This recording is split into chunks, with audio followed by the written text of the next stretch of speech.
প্রিয় শিক্ষার্থী, বঙ্গবাণী কবিতার পর্ব 2-এ তোমাদের সবাইকে স্বাগতম জানাচ্ছি। বঙ্গবাণী কবিতার মূল পাঠের পর্বে চলো আমরা এই কবিতা রচনার প্রেক্ষাপট জেনে আসি। তোমরা জানো বঙ্গবাণী কবিতাটি রচিত হয়েছে মধ্যযুগে। এই সময়ে বাংলার রাজনৈতিক ইতিহাসে সুলতান এবং মুঘলদের আধিপত্য ছিল। তাদের রাজত্বকালে আমাদের এই অঞ্চলে সুলতান এবং মুঘলদের ব্যবহার্য ভাষা আরবি এবং ফার্সি ভাষার ব্যাপক প্রচলন ঘটে। যেহেতু শাসক গোষ্ঠীর ব্যবহার্য ভাষা আরবি এবং ফার্সি, সুতরাং তারা সব ধরনের রাজনৈতিক জ্ঞান, বিজ্ঞান, সাহিত্য সাধনা থেকে শুরু করে সব ক্ষেত্রে আরবি ফার্সি ভাষার প্রচলন ঘটিয়ে থাকে। দ্বিতীয়ত আরেকটি সমস্যা ছিল, এই অঞ্চলের কিছু রক্ষণশীল মুসলমান ছিল যারা এই আমাদের মাতৃভাষা বাংলাকে হিন্দুদের ভাষা হিসেবে মনে করতেন এবং তারা এই ধরনের প্রচারণা চালাতেন যে হিন্দু ভাষায় বা বাংলা ভাষায় ধর্মচর্চা করলে আল্লাহর সান্নিধ্য লাভ করা যাবে না। এই নানাবিধ কারণে আমাদের সবার প্রিয় মাতৃভাষা বাংলা দিন দিন বিলুপ্তির পথে যেতে লাগলো। তোমরা জানো একটি জাতির মূল পরিচয় হলো তার মাতৃভাষা, এবং যে জাতির মাতৃভাষা যত বেশি প্রচলিত থাকবে সেই জাতি তত বেশি এগিয়ে যাবে। জাতির এরকম একটি ক্রান্তি লগ্নে কবি আব্দুল হাকিমের আবির্ভাব ঘটে এবং তিনি দেখতে লাগলেন যে এই রাজনৈতিক এবং ধর্মান্ধতার কারণে আমাদের প্রিয় মাতৃভাষা দিন দিন বিলুপ্তির পথে চলে যাচ্ছে। এই অবস্থা থেকে বাংলা ভাষাকে রক্ষার জন্য তিনি এই কবিতা লিখলেন এবং সেখানে তিনি স্পষ্টভাবে ব্যাখ্যা করলেন যে সৃষ্টিকর্তার কাছে সব ভাষার গুরুত্বই সমান, তিনি সকল ভাষাই বুঝতে পারেন এবং জাতির অগ্রগতিতে মাতৃভাষার গুরুত্ব অপরিসীম। যারা এই মাতৃভাষাকে অবজ্ঞা করে, অবহেলা করে, তাদেরকে তিনি এই কবিতার মাধ্যমে ধিক্কার জানিয়েছেন। প্রিয় শিক্ষার্থী, বঙ্গবাণী কবিতাটি আমাদের নবম দশম শ্রেণীর সিলেবাসের জন্য খুব বেশি গুরুত্বপূর্ণ, কারণ এখান থেকে অনেকবার সৃজনশীল প্রশ্ন এসছে। তো সেক্ষেত্রে আমরা এই সৃজনশীল কি বিষয়ে সৃজনশীল আসতে পারে এই অধ্যায় থেকে সেটি একটু দেখে নিই। যেমন ধরো, প্রথমেই আমরা যে বিষয়টি লক্ষ্য করব, মাতৃভাষার প্রতি কবির গভীর শ্রদ্ধাবোধ ও অনুরাগ এই কবিতায় আমরা দেখতে পাবো। দ্বিতীয়ত, ধর্ম বর্ণ নির্বিশেষে সকল মানুষের মুখের ভাষাই সৃষ্টিকর্তার নিকট গ্রহণযোগ্য। এই বিষয়টি কিন্তু এই কবিতায় খুব সুন্দর করে ব্যাখ্যা করা আছে, সো এই বিষয়টি নিয়েও সৃজনশীল হতে পারে।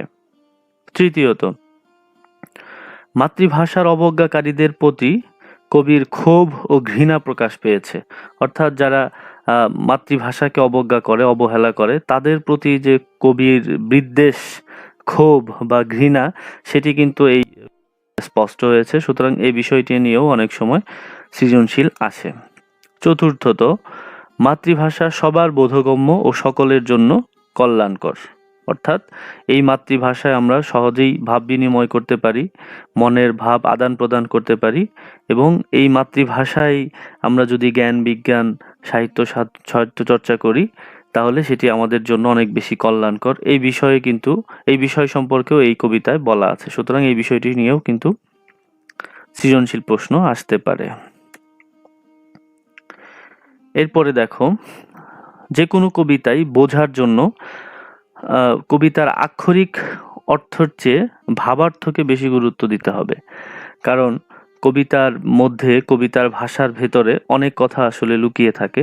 সেজন্য একটি কবিতা স্পষ্টভাবে কবিতার ভাষা বা কবিতার বিষয়বস্তু সম্পর্কে জ্ঞান লাভ আমাদের কিন্তু অবশ্যই ভাবার্থের প্রতি নজর দিতে হবে। সেরকমই কিছু ভাবার্থ এখানে দেখতে পাচ্ছ, যে একটি শব্দ আছে নিরঞ্জন, যেটির আক্ষরিক অর্থ হলো নির্মল, কিন্তু এখানে সৃষ্টিকর্তা বা স্রষ্টাকে বোঝানোর জন্য এই নিরঞ্জন শব্দটি ব্যবহার করা হয়েছে। ঠিক তেমনি মারফত এর আক্ষরিক অর্থ হচ্ছে মরমী সাধনা, কিন্তু এই কবিতায় এই মারফত বলতে আসলে আল্লাহ ও ইসলাম ধর্ম সম্পর্কে গভীর জ্ঞানকে নির্দেশ করছে।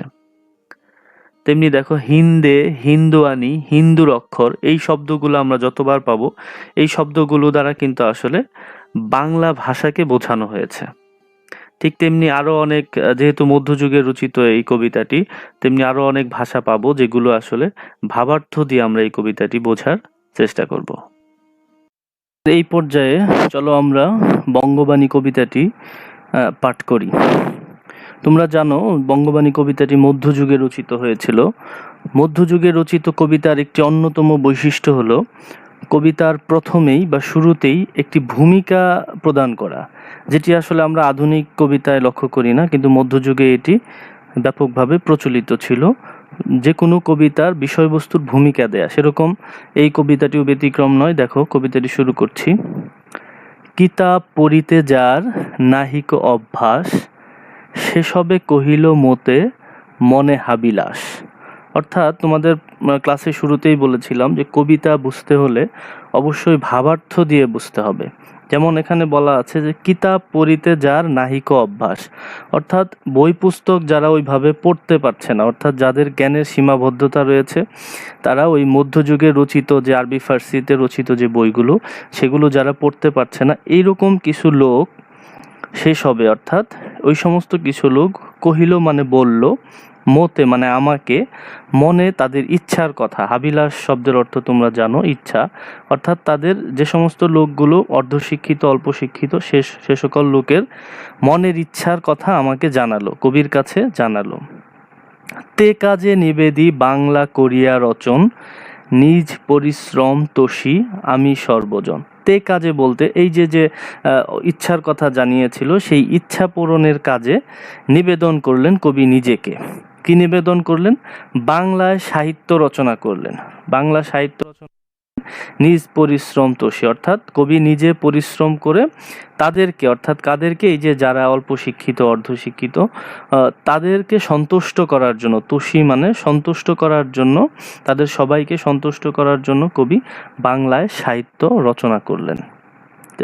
এটি ছিল এই বঙ্গবাণী কবিতার ভূমিকা অংশ। এখানে বলছে আরবি ফার্সি শাস্ত্রে নাই কোনো রাগ, দেশি ভাষে বুঝিতে ললাটে পড়ে ভাগ। অর্থাৎ দেখো কবির উদার মন মানসিকতার পরিচয় পাওয়া যাচ্ছে। অর্থাৎ ওই সময়কার প্রচলিত আরবি ফার্সি শাস্ত্র বলতে আসলে এখানে ভাষাকে বোঝানো হয়েছে। আরবি ফার্সি ভাষায় নাই কোনো রাগ, অর্থাৎ কবির অন্য ভাষার প্রতি কোনো বিদ্বেষ নেই, কোনো অভিযোগ নেই, কোনো অভিমান নেই। অর্থাৎ আরবি ফার্সি সহ অন্য যত ভাষা, কোনো ভাষার প্রতি কবির কোনো বিদ্বেষ বা রাগ নেই।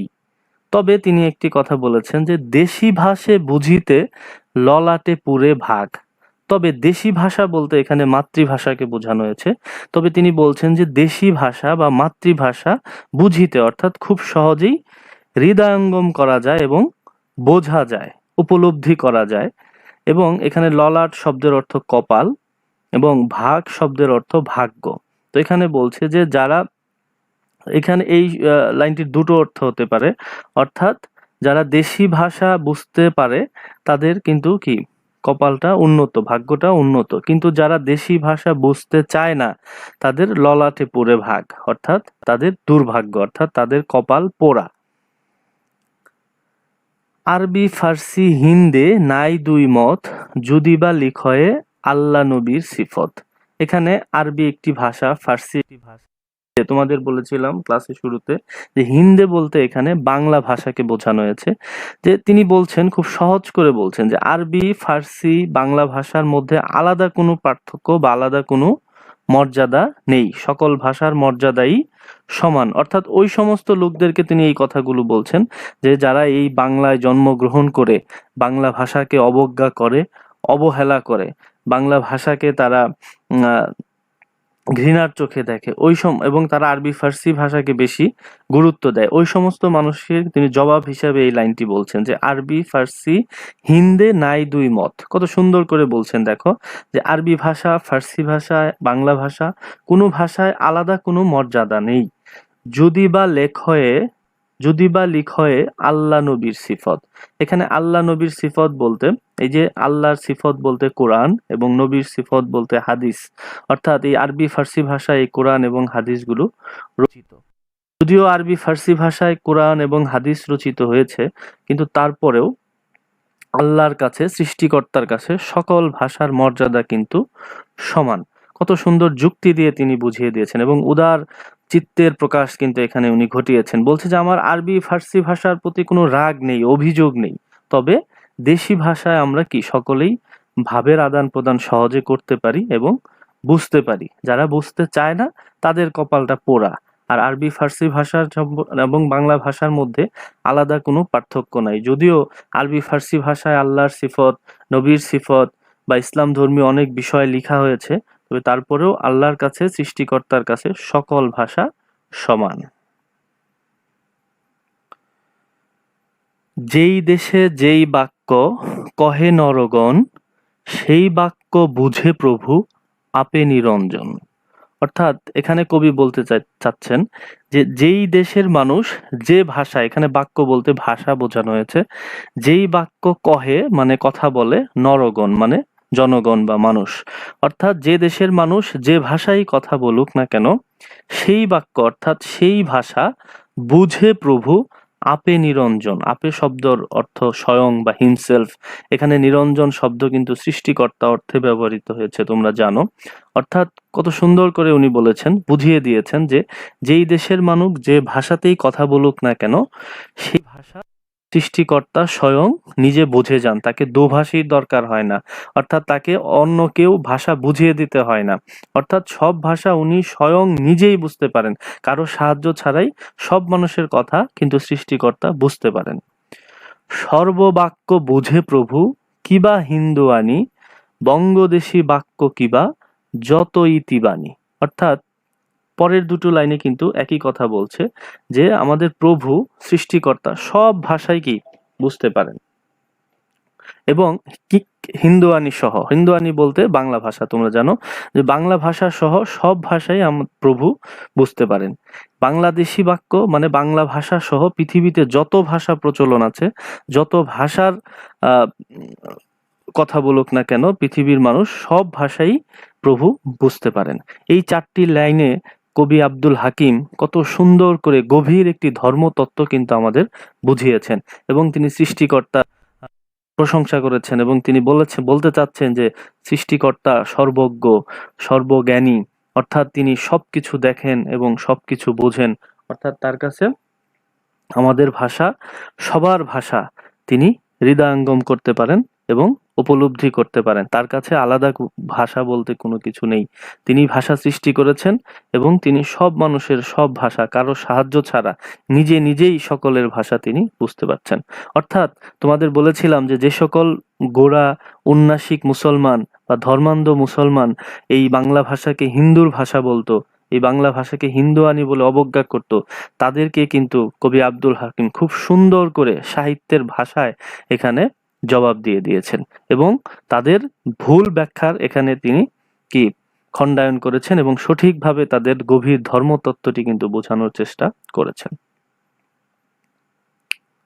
এরপর বলছেন, মারফত ভেদে যার গমন, হিন্দুর অক্ষরে হিংসে সেসবের গণ। এই যে মারফত, তোমাদের বলতেছিলাম যে মারফত কিন্তু মরমী সাধনা, কিন্তু এর আক্ষরিক অর্থ হলো যে ইসলাম ধর্ম সম্পর্কে গভীর জ্ঞানের তত্ত্ব হলো মারফত। তো এই মারফত সম্পর্কে যাদের জ্ঞানের অভাব, মারফত ভেদে যার নাহিক গমন মানে এই ইসলাম ধর্ম সম্পর্কে, আল্লাহ সম্পর্কে যাদের জ্ঞানের অভাব রয়েছে, ওই সমস্ত ব্যক্তিরাই হিন্দুর অক্ষরে অর্থাৎ বাংলা ভাষাকে হিন্দুর অক্ষর বলে হিংসে করে। এখানে হিন্দুর অক্ষর বলার একটি কারণ হলো, তোমরা জানো বাংলা ভাষা প্রচলন ঘটেছে ব্রাহ্মী লিপি থেকে। এই ব্রাহ্মী লিপির প্রচলন ঘটিয়েছিল তৎকালীন হিন্দু ব্রাহ্মণদের দ্বারা। যেহেতু ব্রাহ্মণদের মাধ্যমে বা ব্রাহ্মী লিপি থেকে বাংলা ভাষার উদ্ভব, সেহেতু এই জন্য এটাকে তারা অনেকেই হিন্দুর অক্ষর বলে বাংলা ভাষাকে হিংসে করত। যারা ধর্ম সম্পর্কে সঠিক জ্ঞানের অভাব যাদের ছিল তারাই এভাবে হিন্দুর অক্ষর বলে বাংলা ভাষাকে হিংসে করত। এরপর তিনি বলছেন, যে সবে বঙ্গে তো জন্মি হিংসে বঙ্গবাণী, সেসব কাহার জন্ম নির্ণয় ন জানি। এই যে দুটো লাইন, এটি বাংলা সাহিত্যের শাশ্বত দুটো লাইন, সেই মধ্যযুগে রচিত হয়ে আজও পর্যন্ত বাংলা ভাষার প্রতি গভীর মমত্ব বোধের পরিচায়ক এরকম দুটো লাইন এখনো পর্যন্ত বিরল।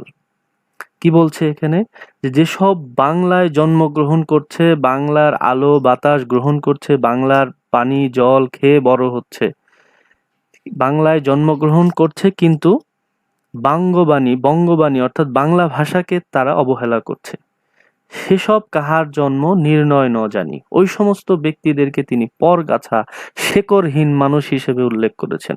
অর্থাৎ বাংলায় জন্ম নিয়ে বাংলার ভাষাকে যারা অবজ্ঞা করছে, অবহেলা করছে, তাদের জন্ম পরিচয় নিয়ে লেখক বা কবি সন্দেহ পোষণ করছেন যে তাদের জন্মেরই ঠিক নেই। তারা নিজেরকে যারা অবজ্ঞা করতে পারে, অবহেলা করতে পারে, তাদের জন্ম পরিচয় সঠিক নয়। তারপর বলছে, দেশ ভাষা বিদ্যা যার মনে ন জোয়ায়, নিজ দেশ ত্যাগী কেন বিদেশ না যায়।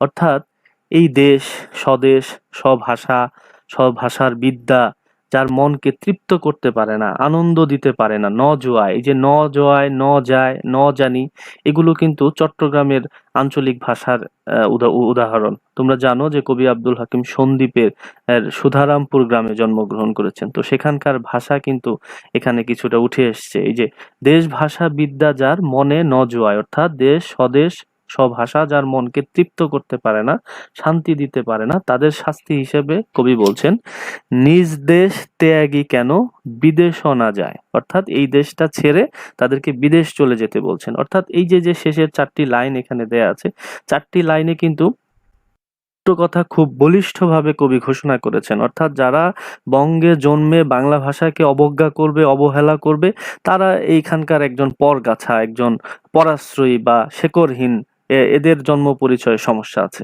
এবং দ্বিতীয় লাইনেও ঠিক একইভাবে বলছেন যে এই দেশের ভাষা যার মনকে তৃপ্ত করে না, তাদের এই দেশে থাকার দরকার নাই, তারা এই দেশ ছেড়ে বিদেশে চলে যাক বা অন্য দেশে চলে যাক। কবিতার শেষে এসে বলছে, মাতা পিতা মহ ক্রমে বঙ্গে তো বসতি, দেশি ভাষা উপদেশ মনে হিত অতি।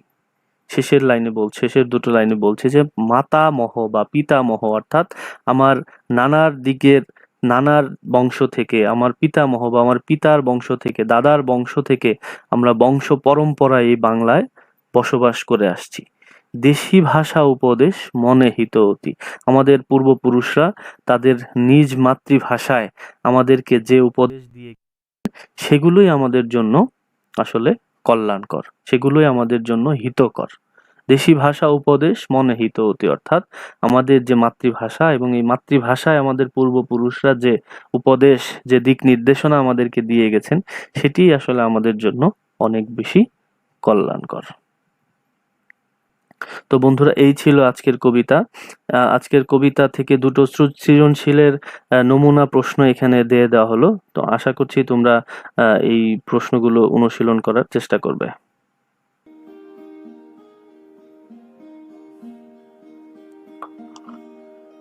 দেখছো একটি উদ্দীপক দেয়া আছে এবং উদ্দীপকের শেষে 4টি প্রশ্ন যুক্ত করা আছে। তোমরা আজকের আলোচনা, শব্দার্থ, পাঠ পরিচিতি বা লেখক পরিচিতি যা যা পড়েছো, সব আলোচনা থেকে এগুলো একটু বোঝার চেষ্টা করবে যে এখানে কি বলতে চেয়েছে, এবং সেগুলো বুঝে এই প্রশ্নগুলো অবশ্যই উত্তর করার চেষ্টা করবে। এটি হচ্ছে 1 নাম্বার উদ্দীপক এবং প্রশ্ন।